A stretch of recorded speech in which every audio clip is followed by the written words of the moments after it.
ছোট্ট একটা টাইগার বাচ্চা খেলছিল সাগরের তীরে। বালুর মধ্যে দৌড়াদৌড়ি, ছোটাছুটি, প্রকৃতির মধ্যে যেন সে আনন্দ উপভোগ করছে। খুশি জোয়ার ওর চোখে মুখে। কিন্তু হঠাৎ বিশাল একটা ঢেউ এসে ওকে টেনে নিয়ে যায় সাগরের দিকে। বাচ্চাটি হঠাৎ করে নিজেকে আবিষ্কার করে পানির গভীরে। ভয়, কান্না, চিৎকার, কেউ নেই আশেপাশে তাকে বাঁচাতে। পানিতে পড়েও টাইগার বাচ্চাটি তাকিয়ে রয়েছে, যেন কেউ তাকে উদ্ধার করে।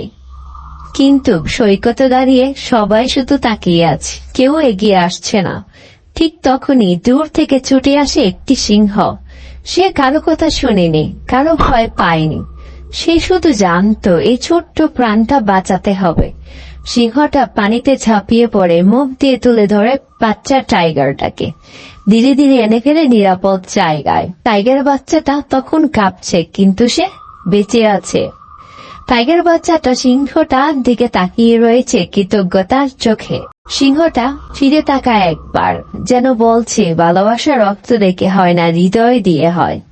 এই ভিডিও শুধু একটা গল্প না, এটা আমাদের শেখায় ভালোবাসা, সাহস আর মানবতা কোন জাত, গোষ্ঠী বা পরিচয় আটকে নেই। যদি এই গল্পটা আপনার মন ছুঁয়ে যায়, লাইক দিন, শেয়ার করুন, কারণ ভালোবাসা ছড়িয়ে দিন।